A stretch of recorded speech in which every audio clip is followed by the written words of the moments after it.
गेल्या काही दिवसांपासून जिल्ह्यामध्ये उन्हाचा पारा सातत्यानं वाढत आहे.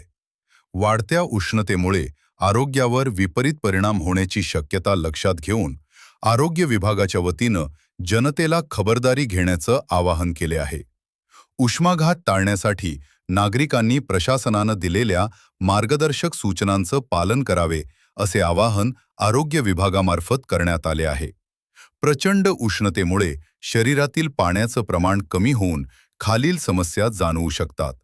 अतिसार, डायरिया आणि उलट्या, चक्कर येणं किंवा प्रचंड थकवा जाणवणे, डोकेदुखी आणि अस्वस्थता, त्वचेला खाज येणं किंवा घामोळ्या होणे.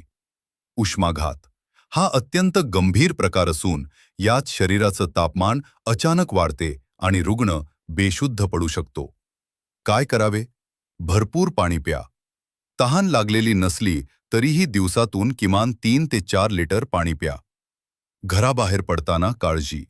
डोक्याला टोपी, रुमाल किंवा छत्रीचा वापर करा. डोळ्यांच्या संरक्षणासाठी सनग्लासेस वापरा. पेय पदार्थांचं सेवन. लिंबू सरबत, ताक, लस्सी, ORS, नारळ पाणी आणि घरगुती नैसर्गिक पेयांचं सेवन वाढवा. पोशाख हलके, सुती आणि पांढऱ्या रंगाचं कपडे वापरावेत.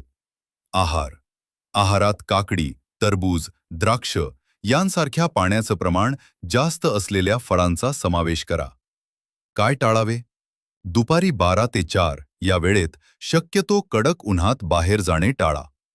व्यसनं मद्यपान, चहा, कॉफी आणि जास्त साखर असलेल्या पेयांचं सेवन टाळा, कारण यामुळे शरीरातील पाणी लवकर कमी होते. शिळे अन्न उन्हाळ्यात अन्न लवकर खराब होते, त्यामुळे शिळे किंवा उघड्यावरचे पदार्थ खाऊ नका. श्रमाची कामे कडक उन्हात कष्टाची किंवा व्यायामाची कामे करणे टाळावे. उष्माघात झाल्यास करावयाच्या उपाययोजना. जर एखाद्या व्यक्तीला उन्हाचा त्रास होऊन चक्कर आली किंवा बेशुद्ध पडल्यास रुग्णाला तात्काळ सावलीत किंवा थंड ठिकाणी न्यावे. त्याच्या अंगावरील कपडे सैल करावेत. थंड पाण्यानं शरीर पुसून काढावे. आईस पॅक्स असल्यास मानेवर आणि काखेत ठेवावेत. रुग्ण शुद्धीवर असल्यास त्याला पाणी किंवा ORS द्यावे. तातडीनं जवळच्या शासकीय रुग्णालयात किंवा प्राथमिक आरोग्य केंद्रात दाखल करावे.